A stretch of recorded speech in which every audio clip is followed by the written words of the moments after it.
Bom, então hoje é o grupo da petição de herança, não é isso?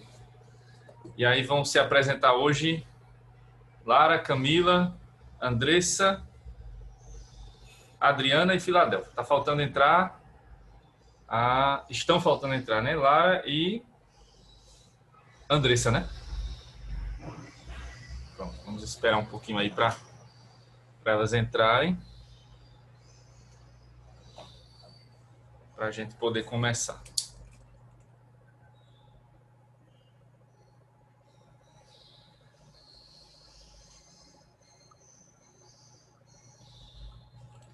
Qual vai ser a ordem de apresentação? Ô, professor, a Lara pediu para aceitar. Parece que está esperando. Aqui não apareceu, não. Tá. Pede para ela tentar de novo.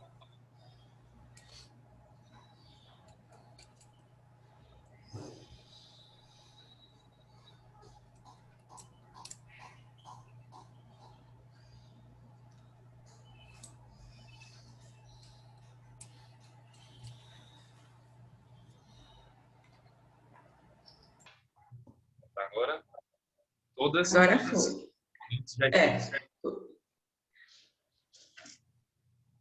Qual vai ser a ordem de apresentação aí? Quem vai se apresentar na sequência? Eu, Lara. Sim. Aí vem Camila. Certo. Adriana, né, Adriana? Não, Andressa depois de Camila. Uhum. Adriana e Filadélfia. Tá certo. Para poder saber aqui para seguir na sequência. Bom, como já fiz essa pergunta na apresentação do primeiro grupo, né? Vai a pergunta aqui também para vocês. Como estamos fazendo essas apresentações e as aulas, né, de forma remota, e estão havendo gravações e divulgações em redes públicas, então eu preciso perguntar a vocês. Vocês autorizam que essa apresentação seja gravada e depois divulgada no YouTube? Sim ou não? Sim, professor. Sim. Autorizo. Todas concordam? Sim. Sim. Ok, muito bem, já está gravando mesmo, então continua. Pronto, eu agora vou colocar aqui os slides e aí vocês vão se apresentar, tá certo? Vocês vão ter 20 minutos aí, o grupo todo, para apresentar. Depois eu volto com as observações. Já estão vendo aí os slides? Já. Pronto, podem começar, tá certo? Boa sorte. Bom dia, o nosso grupo ficou responsável por apresentar sobre o tema da petição de herança e eu vou dar início falando sobre as noções gerais e o objeto.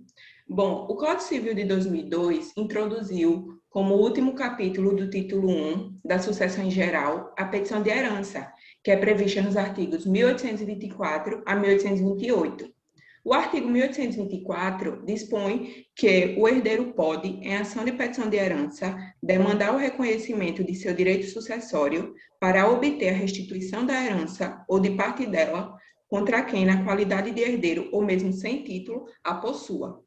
Com a regra da transmissão automática da herança por força da SASINE, os herdeiros recebem todo o patrimônio do falecido com a abertura da sucessão no exato momento da morte do titular.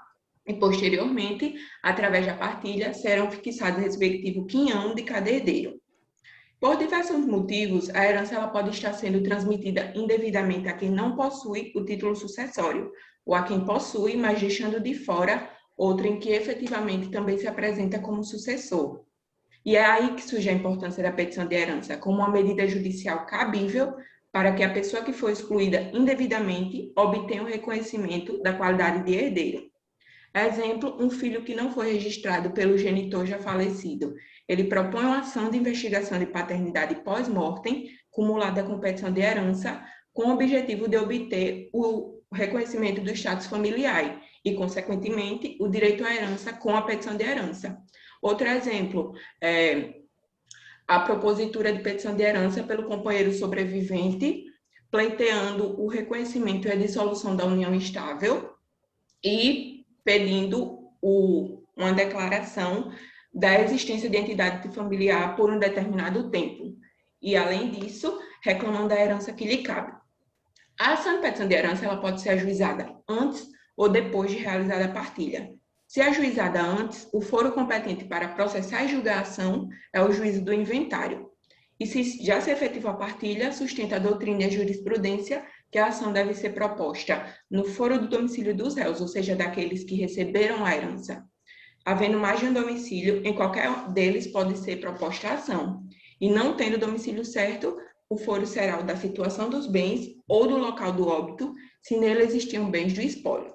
E vale ressaltar que se a petição de herança ela estiver acumulada com a investigação de paternidade, o foro competente vai ser o domicílio do investigante, ou seja, o autor da ação.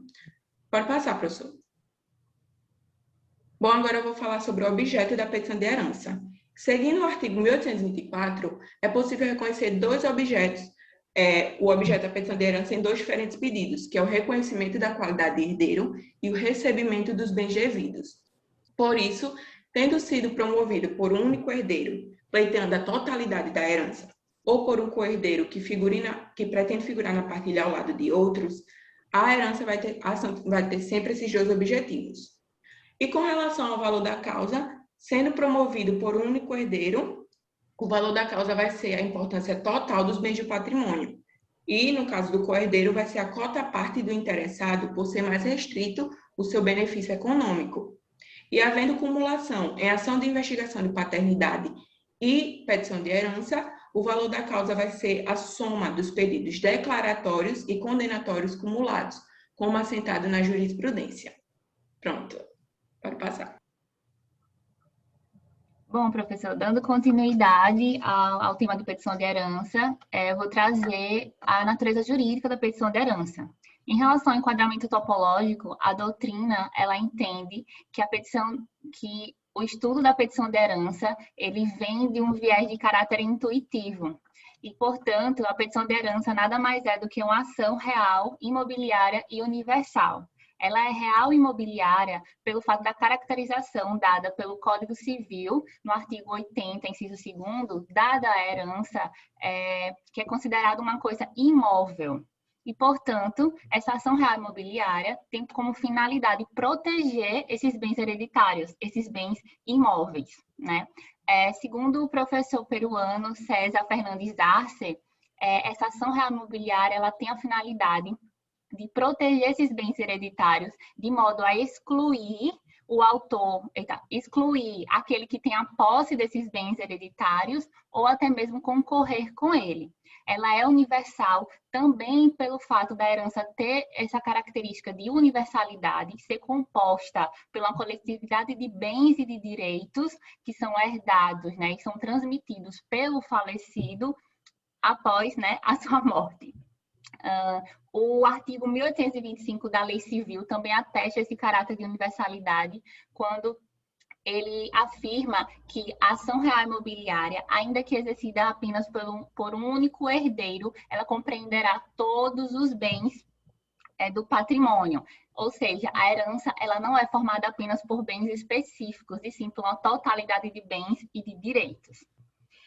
Em relação à propositura da petição de herança, o artigo 73 do Código de Processo Civil, ele traz uma regra bem objetiva, né, quanto ao ingresso dessa ação. A regra é que, para que haja propositura dessa ação, deverá haver o consentimento do cônjuge do autor, tá? Exceto se a relação, né, conjugal que estiver sob regime de separação absoluta de bens.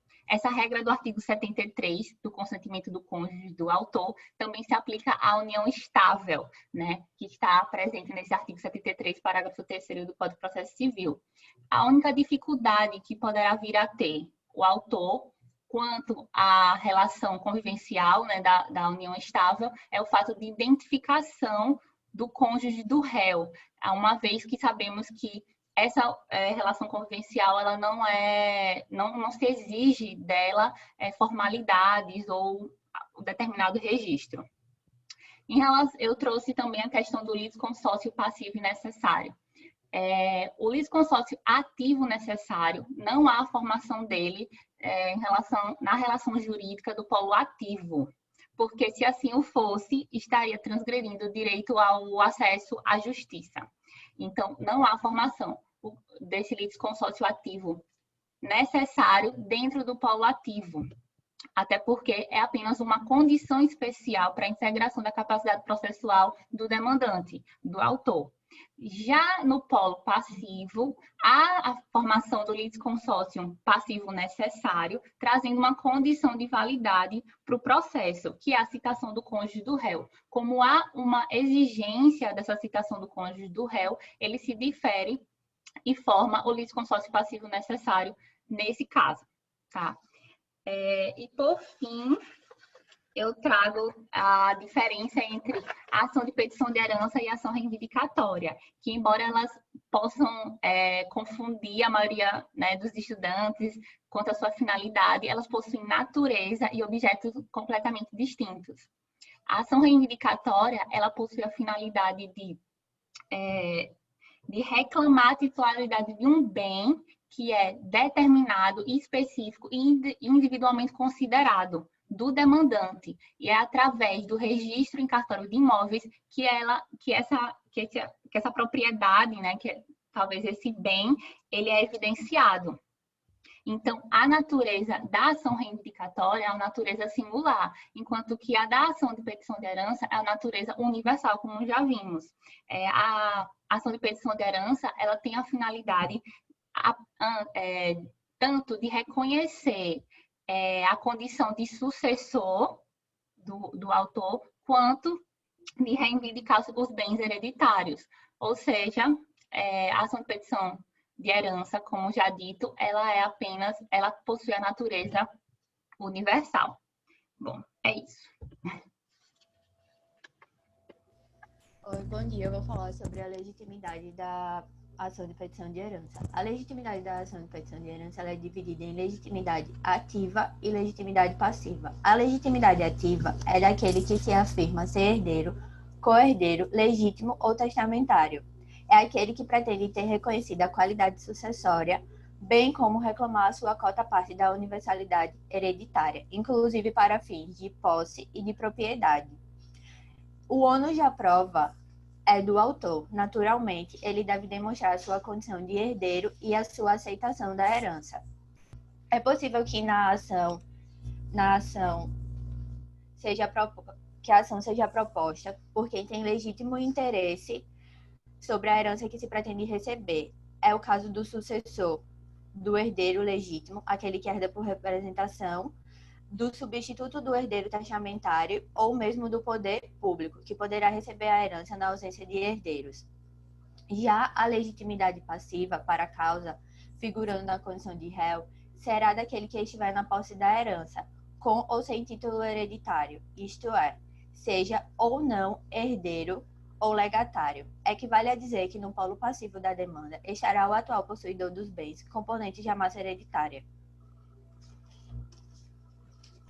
É possível que o filho não reconhecido de alguém que faleceu promova a ação de petição de herança contra os filhos reconhecidos do morto, pretendendo a declaração de condição de herdeiro e dos direitos sobre os bens que estão na posse deles. Bem como é possível que o filho único não reconhecido do falecido proponha a petição de herança contra o terceiro que estiver, por qualquer motivo, na posse da herança. Logicamente, também poderá ser sujeito passivo da ação o cessionário de direitos hereditários, bem como aquele que herdou por representação, nos casos de indignidade, deserdação e pré-morte. O artigo O artigo 1827 do Código Civil reconhece a possibilidade de aforamento da ação, inclusive contra terceiros. A ação de petição de herança pode ser dirigida contra um terceiro adquirente dos bens que compunham a herança, pouco interessando se a aquisição foi a título oneroso ou gratuito. O poder público também figura como sujeito passivo da petição de herança, quando esteja postulando ou defendendo a caracterização eventual de herança jacente e vacante em seu favor.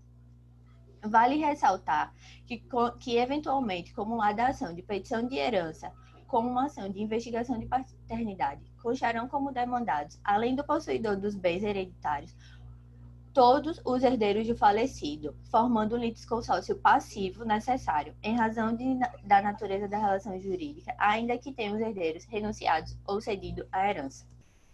Pronto. Bom dia a todos. Dando continuidade no trabalho, irei falar sobre a prescritibilidade da petição.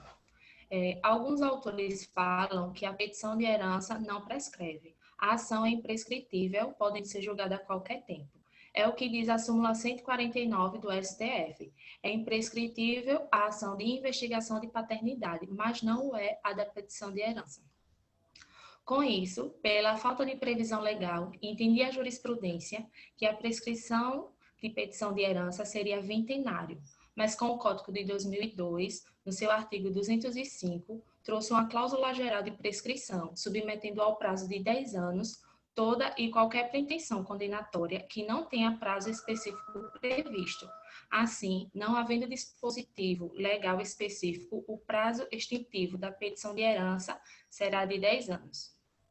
Com relação ao critério de contagem do prazo prescricional, historicamente vinha prevalecendo o entendimento de que o lapso prescricional deveria ser computado a partir da data da abertura da sucessão, mas o Cristiano Chaves e o Nelson Rosenwald, ele discordam desse posicionamento majoritário, invocando a tese actionata, onde a fluência do prazo prescricional deve se iniciar da data do conhecimento da violação ou da lesão ao direito subjetivo pelo respectivo titular.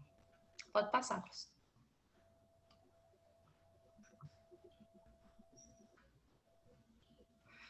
Passou?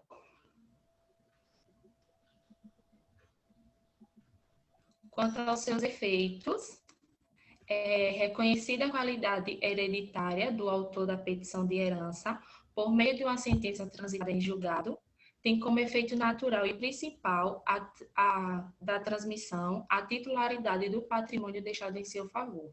O possuidor fica obrigado pela própria sentença à restituição dos bens do acervo hereditário ao autor da petição de herança, seja ele no todo ou em parte.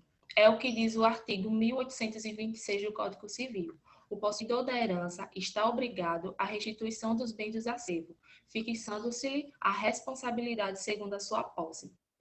Observa os dispositivos nos artigos 1214 a 1222.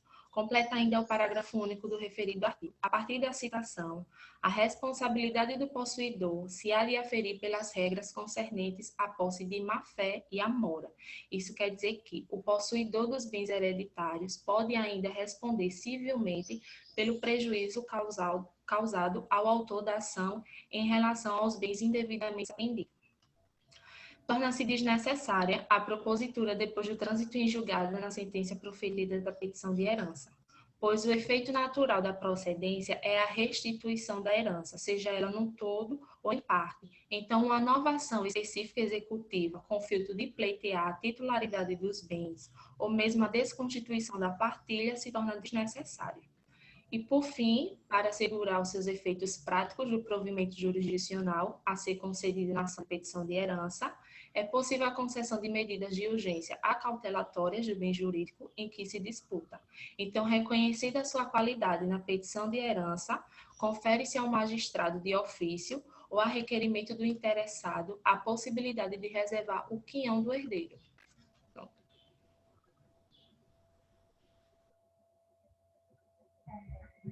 Eu vou falar sobre o herdeiro aparente. Primeiro, eu vou dar uma introdução com relação à sucessão hereditária, que ela tem a origem no direito romano, ela se consolida reconhecido tanto para o herdeiro quanto para o legatário, seja o legatário é o herdeiro aparente.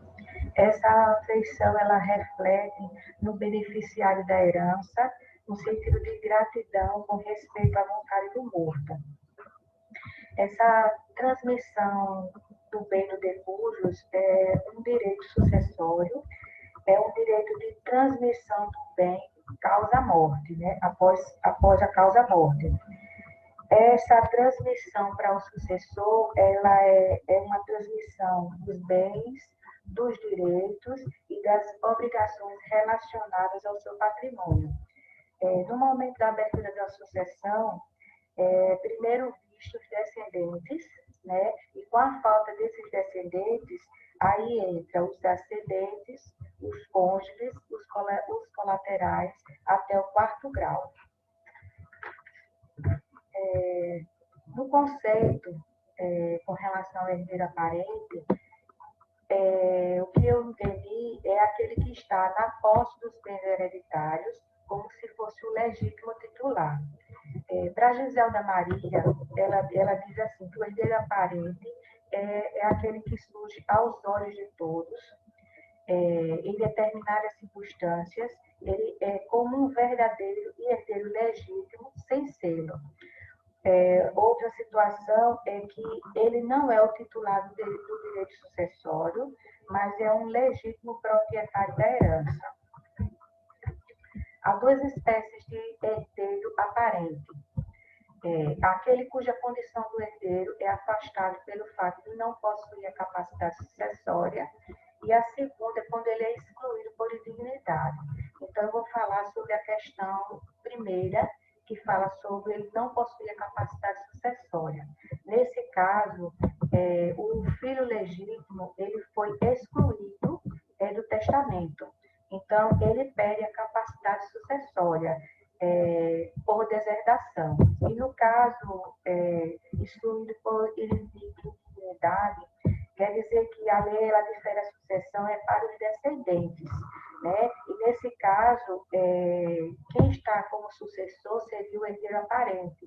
Então, esse herdeiro aparente, ele, a partir do momento que aquele filho que estava, vamos dizer assim, que não era conhecido pelo pai no testamento, ele pode entrar com ação pedindo para que ele possa ser reconhecido como filho. E com a qualidade dessa ação sendo reconhecido ele como filho, automaticamente é destituído o herdeiro aparente. Então, ele é excluído por indignidade. No artigo 1817, se fala sobre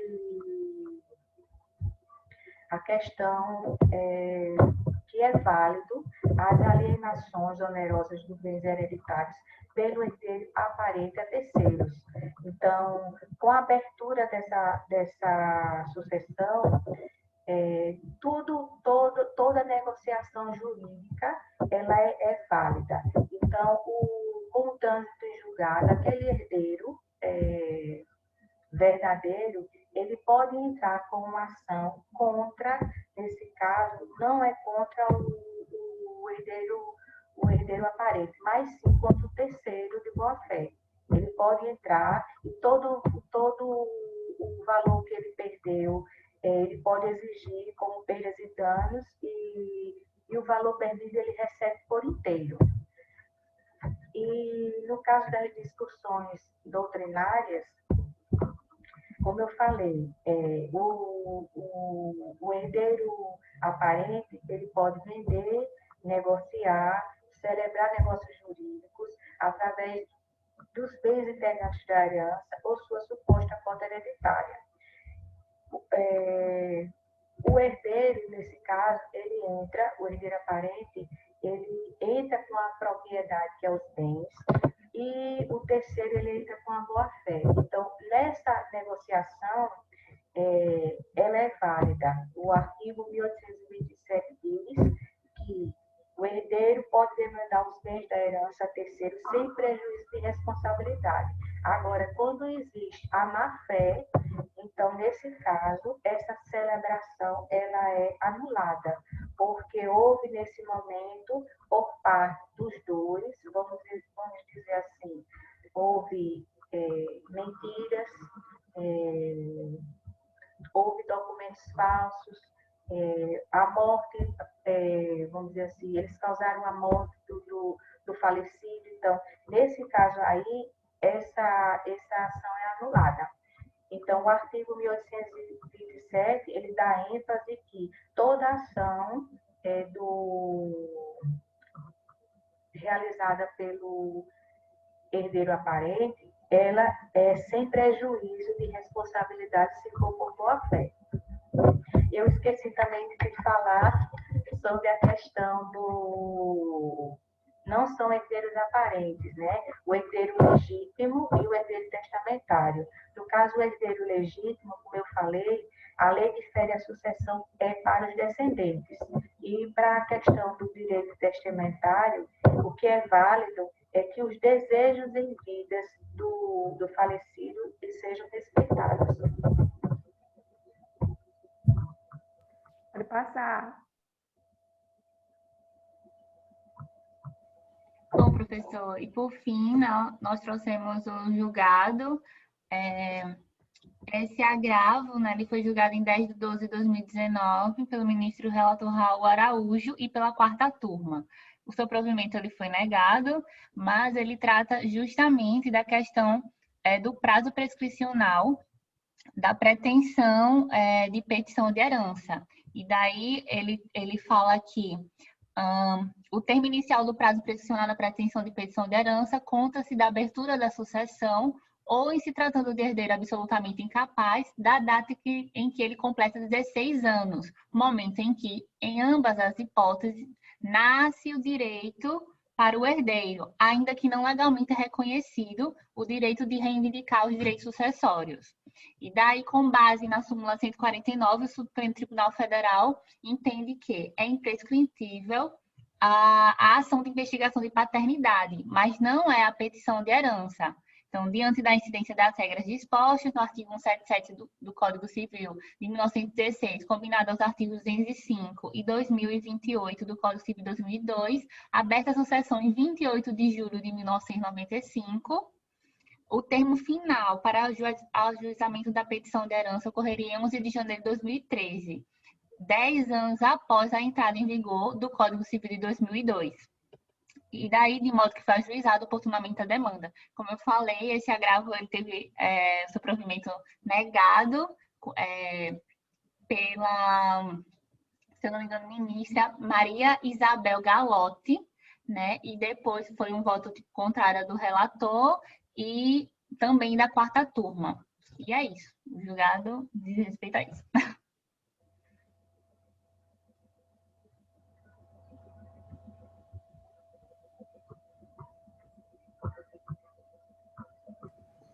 Ok, muito bem. Não tem aplausos, né, totais, mas tem pelo menos um aplauso aqui em mudo, né, no mudo.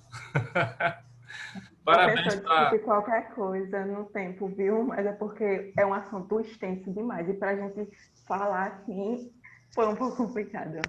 Tranquilo, tranquilo. Bom, parabéns aí pela apresentação. Vocês 5 apresentaram bem o tema. É um tema que mescla bastante, né, direito civil e processual civil. Então, vocês usaram aí bastante os conhecimentos de vocês no que já tinham visto, né, sobre o CPC. Então, é um assunto como aqui, né, tem essa interseccionalidade, tem essa interdisciplinaridade, sucessões com outras disciplinas. Esse foi o caso, né, e vocês transitaram bem aí por esse caminho, né, entre direito civil e direito processual civil. Muito bem.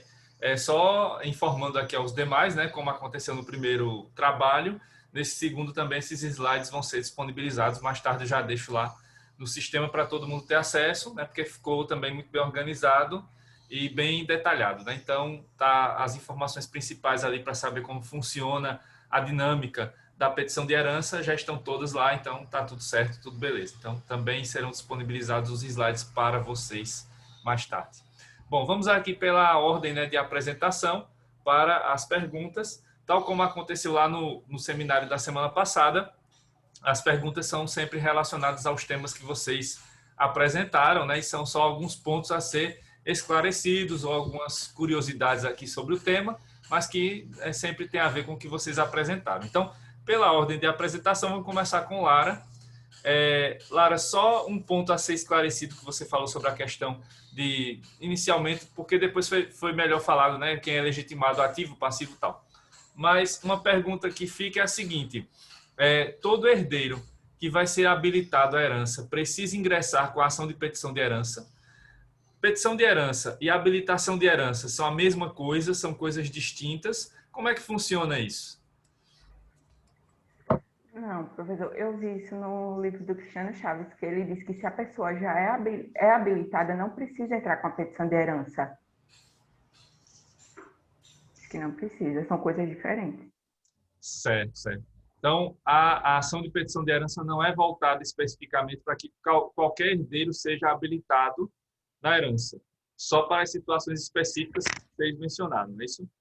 Só para quem não tem provas suficientes para provar que ele é herdeiro, que é no caso também por exemplo, na ação de investigação de paternidade. Ele entra já porque, provando que ele é herdeiro, aí ele pode ser habilitado na partilha. Agora, quem já é habilitado, não precisa.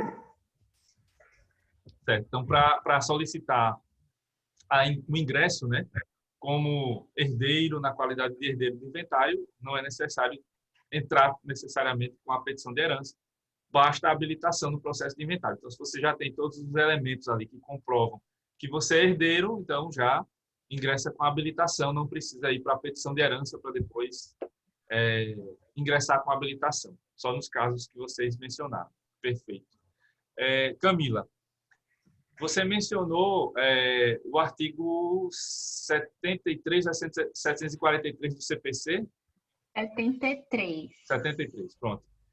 E lá está constando o consentimento do cônjuge. E aí você mencionou, né, as hipóteses e tal. Então, só para deixar claro, quais seriam os regimes de bens, né, que necessitariam desse consentimento, tanto no caso do casamento quanto da união estável, e no caso da separação absoluta, né, que o código se refere, se a separação absoluta está se referindo lá como separação legal, como separação convencional ou ambas? Então, professor, eu usei também como base o livro do Cristiano Chaves. E ele fala que o artigo 73 do Código de Processo Civil, ele traz essa regra, né, que haja o consentimento do cônjuge do autor para que ele ingresse com essa ação. Só que ele faz uma exceção, né, que as pessoas que não tiverem, as pessoas que tiverem o regime o regime de separação absoluta de bens, ela é uma exceção a essa regra, tá? O restante, os outros regimes, porque eu esqueci todas as espécies, comunhão universal de bens, a parcial, aí tem a questão dos aquestos, né? Uhum. Enfim, todos esses eles seguirão a regra, exceto aqueles que tiverem o casamento sob regime de separação total de bens. Com relação à união estável, esse artigo ele também se aplica à questão da união estável, tá? Do mesmo jeito. Só que tem a questão da dificuldade que o autor poderá vir a ter de identificar, porque para a propositura da ação não deve haver a citação obrigatória do cônjuge do réu, né, de ambos, né, os cônjuges. Então, a dificuldade do autor, que o autor poderá vir a ter, é em relação à identificação do cônjuge do réu, caso ele esteja em união estável, em uma relação convivencial. E daí, esse fato faz com que haja essa dificuldade. Mas é a questão de porque a união estável, né, e essa relação convivencial, ela não exige-se formalidades ou registro dela. É só essa questão. Mas aí só esclarecendo, separação absoluta está se referindo à separação legal ou convencional? Ou as duas? As duas. Mas eu acredito que é só legal, até porque a união estável, como falou, não há formalidades, né? É só uma observação sobre a vida pública, né, dessas duas pessoas e tudo mais.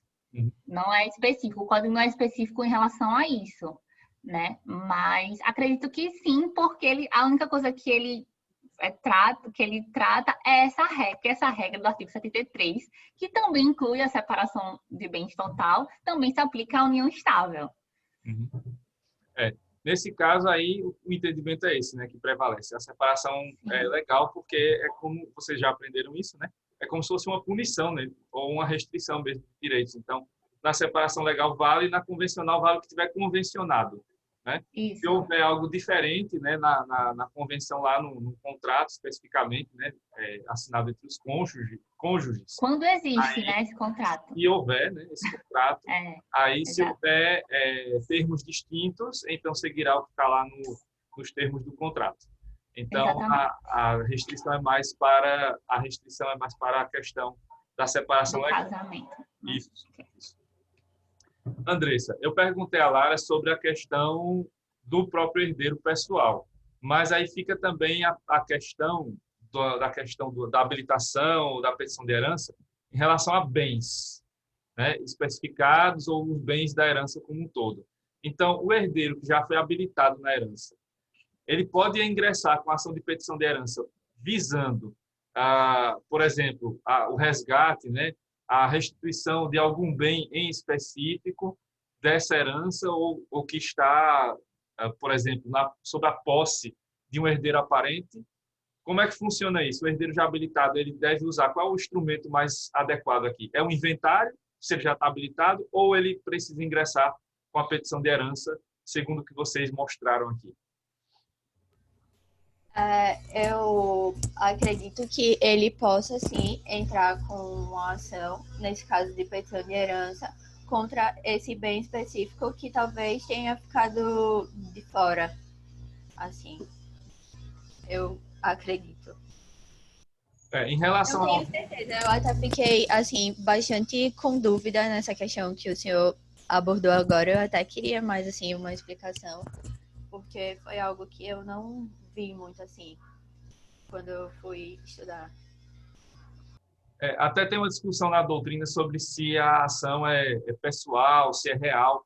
Camila já deixou claro que é uma ação real imobiliária e tal. Então, assim, em relação ao bem, é possível, né, que se ingresse com a petição de herança. Se é o caso, por exemplo, de um herdeiro aparente. Então, pode-se usar a petição de herança como essa ação cabível, né, porque o inventário não é bem focado nisso, né? O inventário é mais focado na questão própria da partilha. Então, o mais adequado seria se é um bem especificamente considerado, se é em relação ao herdeiro aparente, então aí é melhor usar a ação de petição de herança. Pessoal, está faltando menos de 1 minuto aqui para concluir essa primeira parte, então eu vou dar aquela parada estratégica. Quando eu voltar, aí eu faço a pergunta para a Adriana e para a Filadélfia, tá certo? Então, já eu volto e a gente volta também com a apresentação do seminário. Até já.